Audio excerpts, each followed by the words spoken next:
சென்னை, திருவள்ளூர், காஞ்சிபுரம், திருவண்ணாமலை, தென்காசி மாவட்டங்களில் கனமழை பெய்தது. வெள்ளத்தால் பாதிக்கப்பட்ட விழுப்புரத்தில் மீண்டும் கனமழை பெய்ததால் மக்கள் கலக்கமடைந்தனர். பெஞ்சல் புயல் காரணமாக தமிழகத்தில் சென்னை, விழுப்புரம், கடலூர், திருவண்ணாமலை, வேலூர், கிருஷ்ணகிரி உள்ளிட்ட மாவட்டங்களில் கனமழை பெய்தது. கனமழையால் விழுப்புரம், கடலூர் உள்ளிட்ட மாவட்டங்கள் வெள்ளத்தால் பாதிக்கப்பட்டன.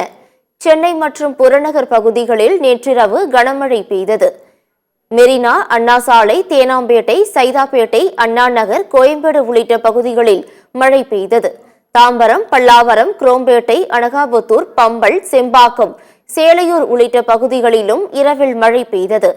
காசிமேடு, திருவொற்றியூர், எண்ணூர், மணலி உள்ளிட்ட பகுதிகளில் கனமழை வெளுத்து வாங்கியது. திருவள்ளூர் மாவட்டம் பொன்னேரி சுற்றுவட்டார பகுதிகளில் விட்டுவிட்டு மழை பெய்தது. பூண்டி, ஊத்துக்கோட்டை, பாலவாக்கம், பணப்பாக்கம் உள்ளிட்ட பகுதிகளிலும் கனமழை பெய்தது. திருவண்ணாமலை மாவட்டம் வந்தவாசி, காரம், பாதிரி, பெருதூர் உள்ளிட்ட பகுதிகளில் பலத்த மழை பெய்தது.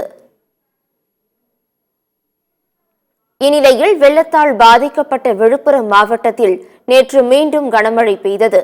மாவட்டத்தின் ஒரு சில பகுதிகளில் பரவலாக மழை பெய்தது.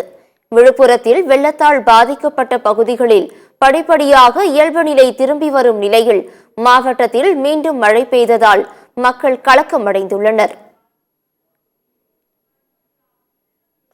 தென்காசி மாவட்டத்தில் காலை முதல் வெயிலின் தாக்கம் காணப்பட்ட நிலையில் சிவகிரி மற்றும் அதன் சுற்றுவட்டார பகுதிகளில் காலை முதல் விட்டுவிட்டு சாரல் மழை பெய்து வந்தது.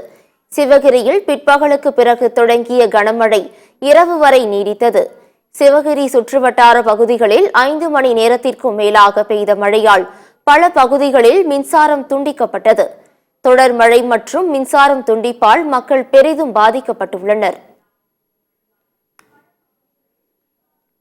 இந்நிலையில் கிழக்கு திசை காற்றின் வேக மாறுபாடு காரணமாக இன்று முதல் வரும் 10ஆம் தேதி வரை தமிழ்நாடு, புதுச்சேரி, காரைக்கால் ஆகிய பகுதிகளில் மிதமான மழை பெய்யக்கூடும் என்று சென்னை வானிலை மையம் தெரிவித்துள்ளது. சென்னையை பொறுத்தவரை பகல் நேரங்களில் வானம் மேகமூட்டத்துடன் காணப்படும் என்றும் மாலை அல்லது இரவு நேரங்களில் மழைக்கு வாய்ப்புள்ளதாக தெரிவிக்கப்பட்டுள்ளது.